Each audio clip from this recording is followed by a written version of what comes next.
Congressman Pulong saying na it is a political theater to all kidnappers of my father. I will make sure that you will pay for this crime that you have committed. Unang-una po, hindi po dapat tayo mabuhay sa mga pagbabanta. Tayo po ay nasa sinasabing civilized society at wala po tayo sa isang barbaric world. So dapat po tayong tumugon kung ano po ang rule of law at hindi po tayo dapat natatakot o lagi na lamang nabubuhay sa pananakot. Magandang araw, Malacanang Press Corps. Nandito at kasama ninyo ang inyong gobyerno. Ito ang mensahe ni Pangulong Ferdinand R. Marcos Jr. sa kanyang pagbisita sa Davao Oriental kung saan binigyan diin niya ang tuloy-tuloy na tulong hanggang lahat ng pamilyang apektado ay makabangon at makapagsimulang muli. Sa kanyang pagbisita, nagpaabot ng tulong pinansyal si Pangulong Marcos Jr. na aabot sa 158.3 million pesos. 50 million pesos dito ang ipinaabot sa probinsya ng Davao Oriental at tig 15 million pesos sa mga bayan ng Manay, Banay-Banay at Lupon. Tig 10 million pesos naman ang ipinaabot ng Pangulo sa Mati City, sa mga bayan ng Tarragona, Baganga, Boston at Katiil. Samantalang tig 5 milyong piso sa mga bayan ng Caraga at San Isidro at 3 milyong piso para sa Governor Generoso. Maliban sa tulong pinansyal, ininspeksyon din ni Pangulong Marcos Jr. ang Manay National School sa Barangay San Ignacio kung saan personal nitong nakita ang ilang mga nasirang school facilities. Pinangunahan din ni Pangulong Marcos Jr. ang inspeksyon sa Davao Oriental Provincial Hospital. Bukod dito, nag-ikot din ang Pangulo sa Regional Evacuation Center sa Barangay Central at sumunod na nagtungo sa Tarragona Municipal Grounds kung saan personal niyang binisita ang makeshift tents at kinamusta ang mga evacuees. Aabot sa 225 families o 814 individuals ang kasalukuyang nasa evacuation center. Namahagi rin ang DSWD sa pamumuno ni Secretary Rex Gatchalian ng tig 10,000 piso na financial assistance sa 35 na pamilyang naapektuhan ng magnitude 7.4 na lindol at kasama ang hot meals sa ilalim ng mobile kitchen program ng ahensya. Nagpaabot din ang DSWD ng aabot sa 255 family food packs and non-food item sa mga apektadong residente. Ang Department of Human Settlements and Urban Development sa pamumuno ni Secretary Ping Aliling ay magbibigay ng tulong sa mga apektadong pamilya sa ilalim ng kanilang Integrated Disaster Shelter Assistance Program o IDSAP na may handog na 20 million pesos na tulong pinansyal, 150 modular housing units at 5 milyong pisong halaga ng raw materials. Matapos ang kanyang pag-iikot ay pinulong ni Pangulong Marcos Jr. ang lokal na pamahalaan ng Davao upang personal na alamin ang kanilang mga pangangailangan. Sa kanyang mensahe, siniguro ng Pangulo na hindi titigil ang pamahalaan katuwang ang iba't ibang ahensya nito sa pag-aabot ng tulong sa taumbayan, lalo na sa oras na patuloy ang pagpapaabot ng tulong sa mga komunidad na naapektuhan ng lindol. Iyan ang kinumpirma ni Cebu Governor Pam Barya IV sa kanyang pasasalamat kay Pangulong Ferdinand R. Marcos Jr. Mabilis kasing tinugunan ng mga ahensya ng gobyerno ang direktiba ni Pangulong Marcos Jr. na maghatid ng tulong sa mga apektadong lugar at gawing prioridad ang pagpapadala ng pagkain, emergency shelters at pagre-restore ng kuryente sa mga komunidad. Kinumpirma naman ito ni Governor Baric IV at sinabing lahat ng pinangakong tulong ng Pangulo ay tunupad nito para tiyaking makakabangon muli ang Cebu. Samantala, patuloy din ang pagbuhos ng suporta mula sa national government para sa Davao Oriental at mga karatig lugar na niyanig ng 7.4 magnitude earthquake nitong Biyernes, October 10. Alinsunod sa utos ni Pangulong Marcos Jr. na siguruhing may sapat na pagkain ang mga apektadong residente, agad namigay ng 36,988 family food packs ang DSWD sa Davao Region at Caraga. For the province have pledged to give right away by Friday 3 million to the municipalities affected and 5 million to Bugo City. Yes, they took care of the meal packs and the financial assistance. We're really looking into rebuilding. At maaari na po akong tumanggap ng inyong mga katanungan. First question, Julie Baiza, 1PH. Good afternoon, Yusek.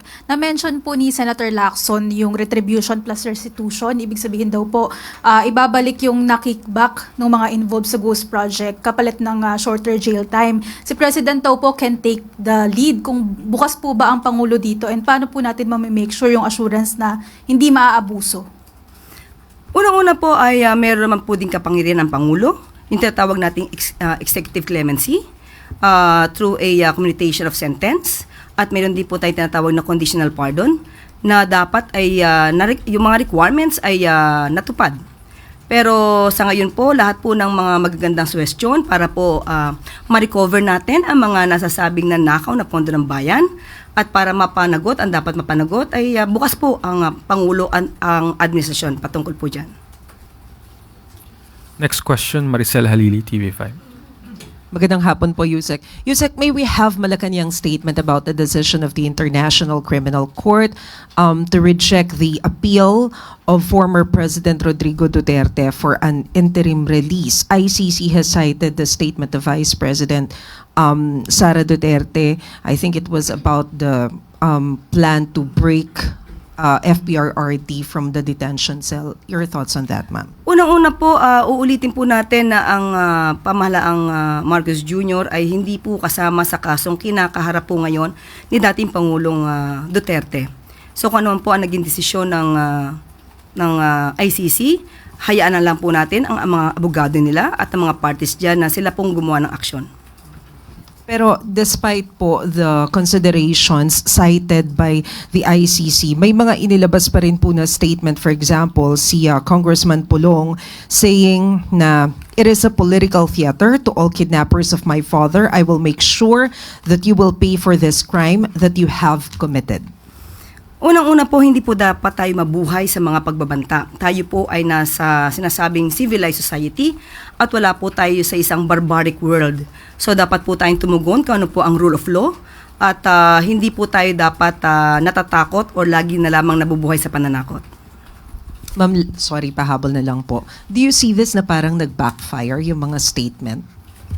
Hindi po natin masasabi on our part dahil nasa assess po yan at pag-evaluate po ng mga judges sa ICC. Salamat po, Yusek. Next question, Alvin Baltasar, Radyo Pilipinas. Yusek, good afternoon po. Yusek, anong pong update doon sa request ng Pangulo sa both Congress na sana magkaroon ng additional emergency funds kasi ubos na raw yung quick response fund. Nakausap po mismo natin ang pamunuan ng DBM at according to DBM, kung magkakaroon man at madideplete po ang NDRRM funds, meron pa rin po tayong 12.005 billion sa contingent fund. At kung mauubos man po ang contingent fund dahil sunod-sunod po ang nangyayaring calamity sa ating bansa, maaasahan po natin kung may excess revenue, makakuha po tayo sa unprogrammed appropriations mula sa SAGIP. Pero Yusek, nakapag-usap na po ba si Pangulo sa Kongreso? Sa ngayon po ay wala pa po tayong nadidinig na nakipag-usap ang Pangulo sa Kongreso. Hindi pa po ako nabibigyan ng update patungkol po dyan.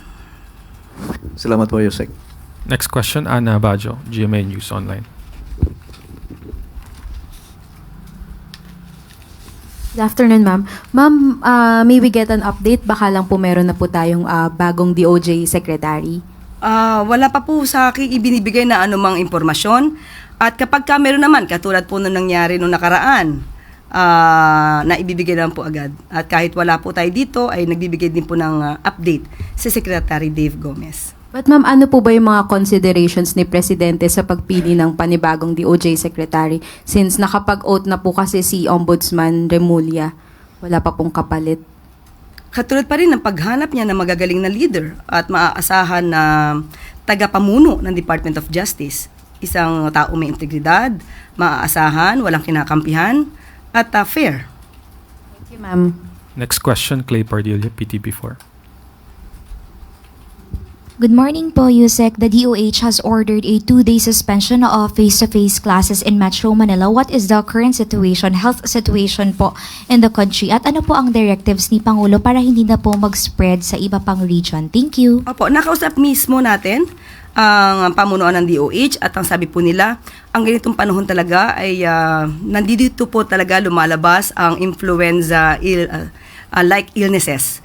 At sinabi nga po nila, katulad ng panahon ng nakaraan, mas mababa nga po ngayon ng 8%. Pero aasahan pa rin po natin na dahil sa panahon na taglamig at ito ay maaasahan. Pero minabuti po nila na wag na po itong kumalat at nagkaroon po ng health break sa mga eskwelahan at para po hindi na nga po ito humawa or magkahawahan ang mga estudyante. At ito ay magiging paraan na rin para linisin ang mga eskwelahan sa 2 araw para pagpasok ng mga bata ay maaasahan na ito ay safe at malinis na po. Next question, Christian Yusores, TZMM.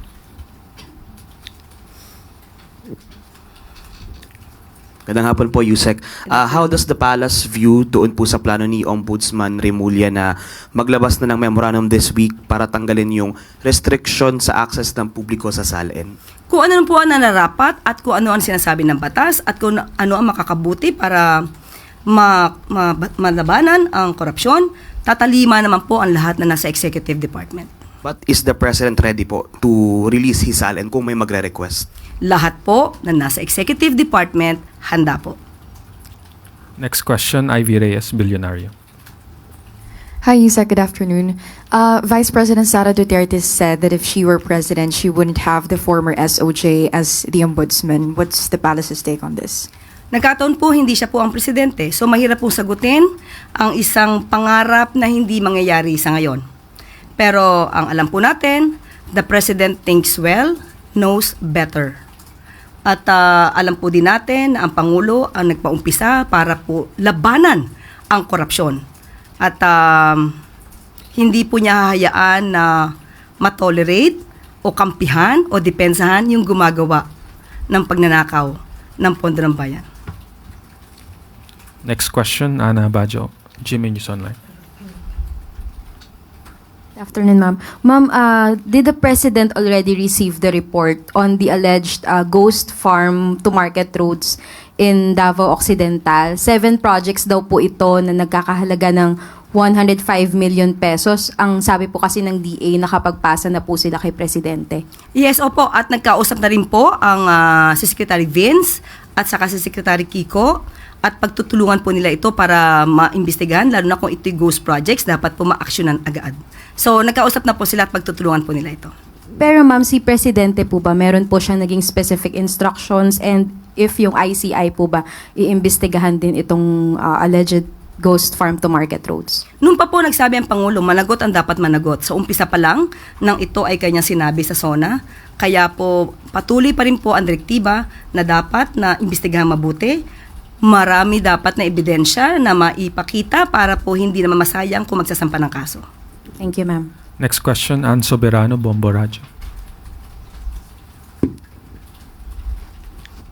Yusek, good afternoon. Ang mga grupo pong nanguna sa malawakang protesta sa Luneta noong September 21 ay naghahanda din po para sa mas marami pang kilos protesta upang mapanatili po daw yung public pressure at ipanawagan ang pananagutan kaugnay sa flood control controversy.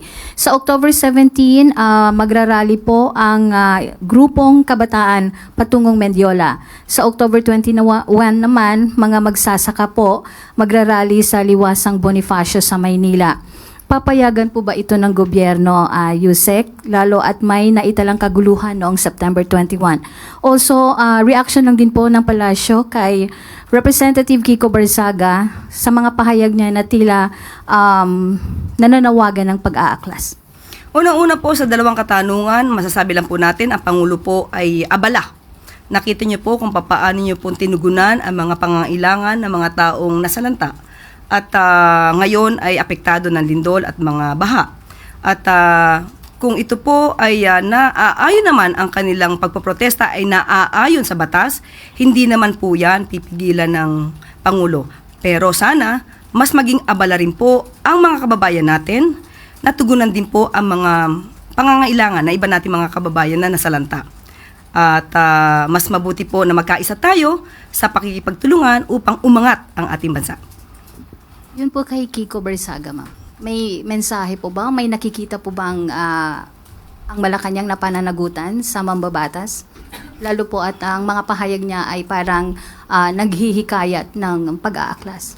Ang tangi lamang pong hiling ng Pangulo ay kung kayo magpaprotesta, dapat naaayon sa batas. Kung hindi po ito naaayon sa batas at kayo pa'y lumalabag na, dapat po siguro kayong kasuhan.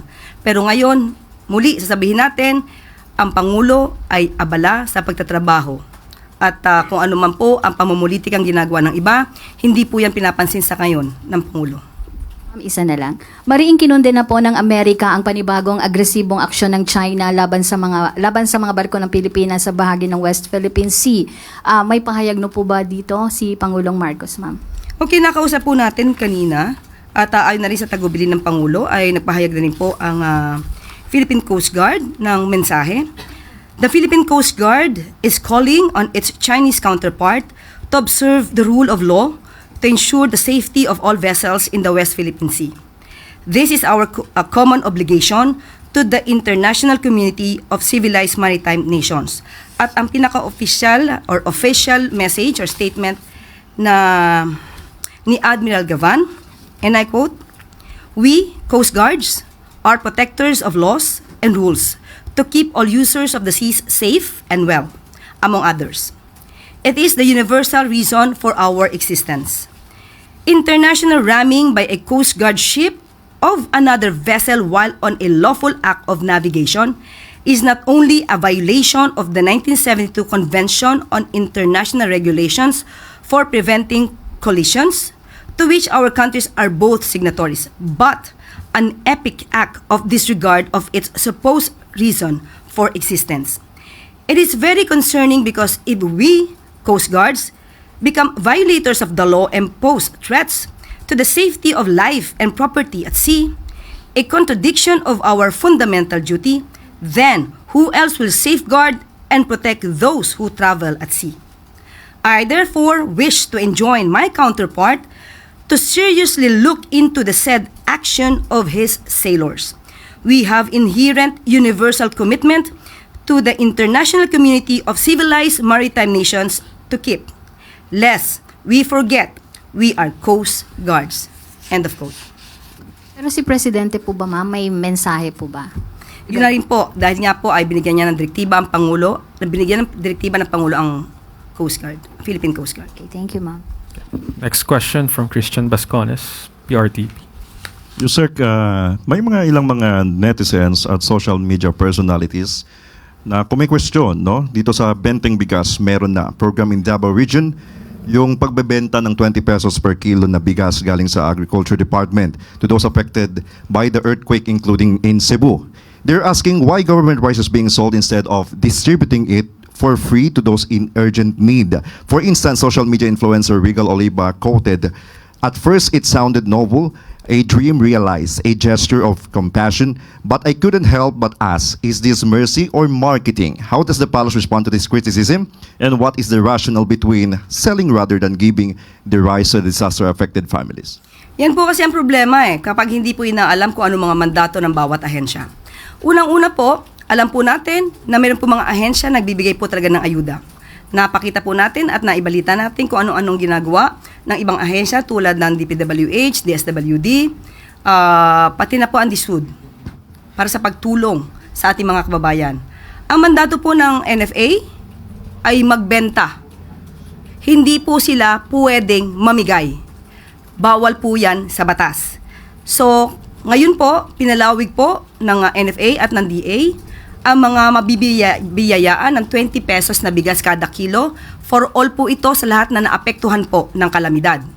So, linawin po natin sa mga nagbibigay dyan ng kanya-kanyang opinyon, nilalabas sa kanilang mga content, bilang content, sa kanilang mga YouTube channel, Facebook, TikTok, whatever.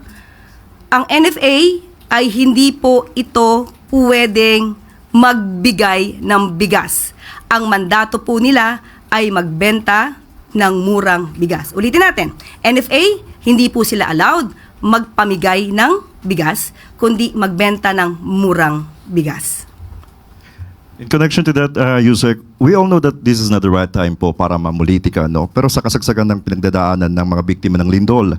But how confident is the palace about President's safety during his visit to Davao to personally assess the situation of the earthquake victims, given the reported threats from the Dutertes and their supporters who have publicly questioned his courage to set foot in Davao? Ang Davao po, ang mga Davaoenos po, mababait na mga kababayan natin yan.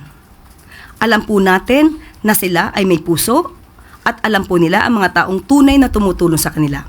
Hindi po matatakot ang Pangulo na siya ay pumunta sa Davao dahil ang mga Davao ay kababayan natin at sila po ngayon ay nangangailangan ng tulong. So wag gawing pamumulitika ito para takutin ang presidente para pumunta ng Davao. Hindi po matatakot ang ating presidente pumunta sa anumang rehiyon ng bansa natin dahil siya po ang presidente at siya po ay tutulong sa lahat na nangangailangan ng mga kababayan natin. Thank you. Last question, Evelyn Quiros, Filipino Mirror. Good afternoon, Yusek. Nakarating na po ba sa kaalaman ng Pangulo yung alleged overprice po ng pagbili ng mga body cams ng Philippine Ports Authority? At ano po ang kanya naging specific instructions dito? Opo, inalam din po natin yan at nalaman din po ng Pangulo yan. At kinausap po natin mismo si GM Santiago ng PPA at nagbigay po siya sa atin ng kanyang mensahe. At ito po, malamang ito po'y nasabi niya na rin at akin pong babasahin. Ito pong procurement na ito, dumaan po ito sa regular na proseso at gaya ng ibang procurement ng PPA, hindi po tayo nagbabayad ng advance payment. The unit cost cannot be computed by dividing the contract price by the mere number of camera alone. This includes nationwide connectivity, back-end servers, software, training, and system integration. So, ibig sabihin, hindi lang po dapat i-divide yung halaga mismo ng isang camera lamang at hindi pwedeng sa Shopee lang tayo bibili. At ito naman po ay nakaabot na rin po kay DOTR Secretary Lopez. At meron na po siyang pinadala na memorandum, naka-address po mismo kay GM Santiago at siya po ay pinapag-explain at pati po yung mga COA reports ay pinapahanda na rin at lahat ng dokumento pati po ang pag-uutos na magkaroon ng investigasyon pati po sa audit. So asahan po natin sa susunod na mga araw ay makikita po natin kung ano po ang sagot ni PPA GM Lopez patungkol po dito. Thank you po, Yusek. That is the last question, Yusek. Thank you. Salamat. Bilang bahagi ng maayos at transparent disposal of goods, nakalikom ng higit sa 106 million pesos ang Bureau of Customs sa pamumuno ni Commissioner Ariel Nepomuceno mula sa pina-auction na kumpiskado at inabandonang kargamento na naiwan sa mga port mula July hanggang September 2025. Ito'y alinsunod sa direktiba ni Pangulong Ferdinand R. Marcos Jr. na palakasin ang fiscal stability ng ahensya sa pamamagitan ng pagpapahusay ng mga proseso sa BOC. Tinitiyak ng ahensya na nananatiling maayos at transparent ang auctions bilang pagtalima sa utos ng Pangulo at pagsunod sa mga batas at regulasyon ng BOC.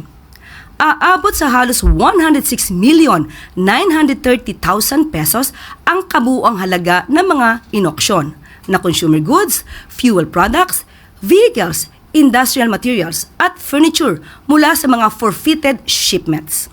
Ang nalikom na halaga ay magiging bahagi ng overall revenue collection ng ahensya at direktang makakatulong sa mga priority program at public services ng pamahalaan. Ang transparent income generating auction ng BOC ay isang pagpapatibay sa adhikain ni Pangulong Marcos Jr. na isulong ang maayos at angkop na pagtatrabaho sa lahat ng tanggapan ng pamahalaan.